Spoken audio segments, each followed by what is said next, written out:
बहुत समय पहले एक शांत जंगल के रास्ते पर चल रहे थे।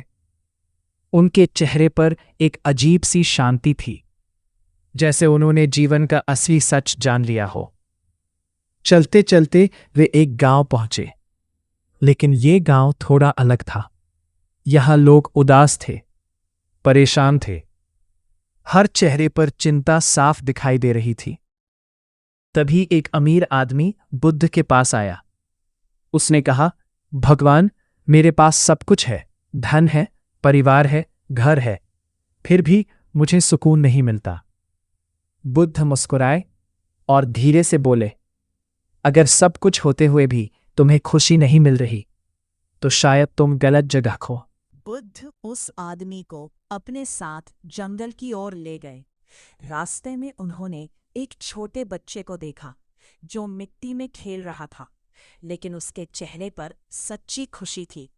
बुद्ध ने पूछा, बताओ, इस बच्चे के पास क्या है? आदमी ने कहा, कुछ भी नहीं।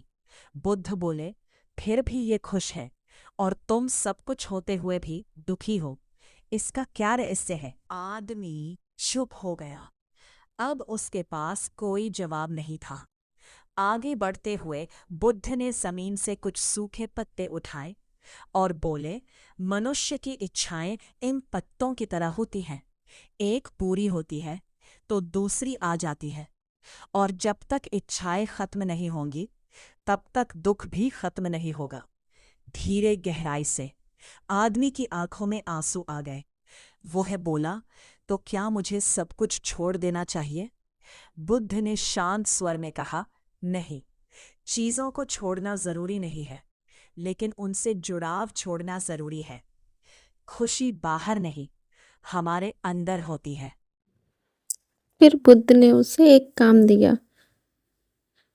कल पूरे गांव में जाओ और ऐसा घर ढूंढो जहां कोई दुखी ना हो। अगले दिन वह व्यक्ति पूरे गांव में घूमता रहा। हर घर में कोई न कोई बीमार था, किसी न किसी को कोई न कोई समस्या थी। शाम तक उस व्यक्ति को समझ आ गया था कि दुख हर जीवन का हिस्सा है। वह वापस बुद्ध के पास गया और उनके चरणों में गिर गया। भगवान, अब मुझे समझ में आ गया है कि मैं ही अकेला दुखी नहीं हूँ। बुद्ध ने उसे उठाया और मुस्कुराते हुए कहा, जब तुम दूसरे के दुख को समझते हो तभी तुम सच्ची खुशी के करीब पहुंचते हो। खुशी पाने का सबसे अच्छा तरीका है अपनी इच्छाओं को कम करना और दूसरों की मदद करना। जो इंसान अंदर से शांत होता है उसे कोई दुख हिला नहीं सकता। आपको अगर कहानी अच्छी लगी तो प्लीज़ लाइक से सब्सक्राइब जरूर किया करिए। नमो बुद्धाय।